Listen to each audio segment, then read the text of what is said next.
देखिए नेवी की बात करते हैं तो जो चाइना के पास फ्लीट यानी जहाजों का बेड़ा है वो 750 जहाजों का पूरा फ्लीट है, जबकि भारत के पास 285 जहाजों का फ्लीट है। आप कहेंगे यहां तो चाइना को प्रॉफिट है, नहीं प्रॉफिट है।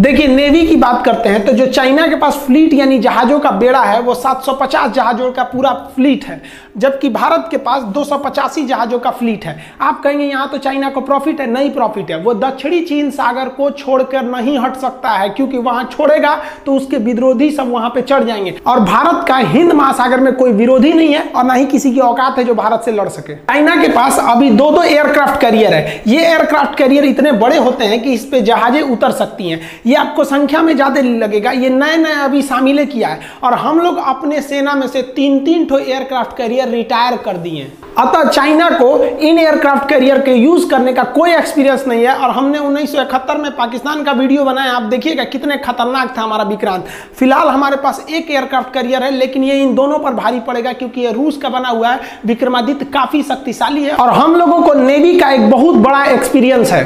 देखिए चाइनीज नेवी का जो सबसे बड़ा पावर है ना, वो उसकी पनडुब्बी सबमरीन का। इसे साइलेंट किलर कहते हैं, ये पानी के अंदर रहता है। चाइना के पास इसकी संख्या 74 है और भारत इस मामले में बहुत ही पीछे है। इसकी संख्या 16 है और आधे से ज्यादा पुराने हैं। अब भारत सरकार ने डिसाइड किया कि अगर हम इनकी संख्या बढ़ाएंगे तो हमें 50 साल लग जाएगा, क्योंकि हम 10 साल में केवल 5 ही पनडुब्बियां बना सकते हैं। इसमें क्या किया जाए, तो भारत सरकार ने सबसे खतरनाक डिसीजन लिया। भारत सरकार ने अमेरिका से P-8I विमान खरीद लिया। P-8I विमान को सबमरीन हंटर कहते हैं। ये हवा में उड़ते उड़ते पनडुब्बियों को ऊपर से ही पहचान जाता है कि समुद्र के अंदर है, उन्हें मार देता है। अतः इन पनडुब्बियों की संख्या धरी की धरी रह गई। अब हम लोग इन पनडुब्बियों से सुरक्षित भी हो गए और धीरे धीरे हम फ्रांस की मदद से पनडुब्बियां बना भी रहे हैं। तो आप इस चीज को समझिए, वरना आप केवल संख्या देख के ना उलझ जाएंगे। डिस्ट्रॉयर क्या होते हैं, देखिए एयरक्राफ्ट कैरियर से थोड़े छोटे साइज में होते हैं, लेकिन ये बहुत ही घातक हमला करते हैं डिस्ट्रॉयर।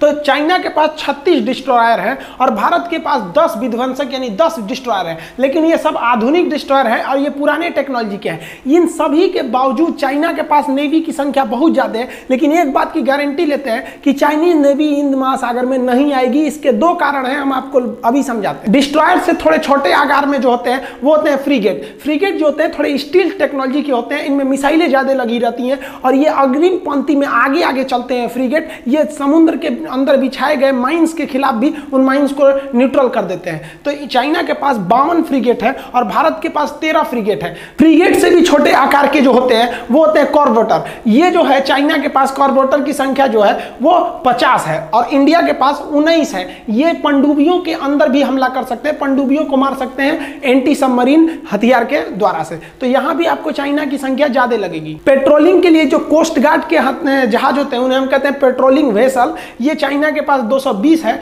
और भारत के पास 139। ये क्या करते हैं, युद्ध में जो नेवी के जहाज घायल हो जाते हैं, जिसपे बम गिर जाता है, तो उसमें से इवैक्यूएट कराते हैं, लोगों को बाहर निकालते हैं, सैनिकों को। तो ये राहत के काम में बहुत ही महत्वपूर्ण भूमिका निभाते हैं। यहाँ दोनों में ज्यादा का डिफरेंस नहीं देखने को मिलता है। उसका कोस्टल एरिया भी चाइना का ज्यादा है। संख्या अधिक होने के बाद भी चाइनीज नेवी बहुत कुछ नहीं कर पाएगी, जिसका 2 रीजन है। पहला रीजन समझिए, जैसे हम एक टीचर है, हम सब कुछ छोड़ सकते हैं, पढ़ाना नहीं छोड़ सकते क्योंकि उसी पे हम आश्रित है। हमको लोग टीचर के नाम से जानते हैं, हम वो कैसे छोड़ सकते हैं। तो चाइना सब कुछ छोड़ सकता है, व्यापार नहीं छोड़ सकता है। चाइना को एशिया का मरीज कहा जाता था, आज आगे कैसे चला गया, क्योंकि उसकी पूरी दुनिया में व्यापार है, पूरी दुनिया में उसके खरीदार हैं और इस सामान को पहुंचाने के लिए उसको हिंद महासागर में आना ही पड़ेगा। चाहे वो अफ्रीका में बेचे, यूरोप में बेचे, कहीं भी बेचे, तुमको यहां से जाना ही है हिंद महासागर में। और हिंद महासागर में तुम भारत से बैर करके नहीं जा सकते हो, तुम्हारा व्यापार चौपट होगा, इस बात की गारंटी है। दूसरा, अभी अमेरिका ने अपने 2 एयरक्राफ्ट कैरियर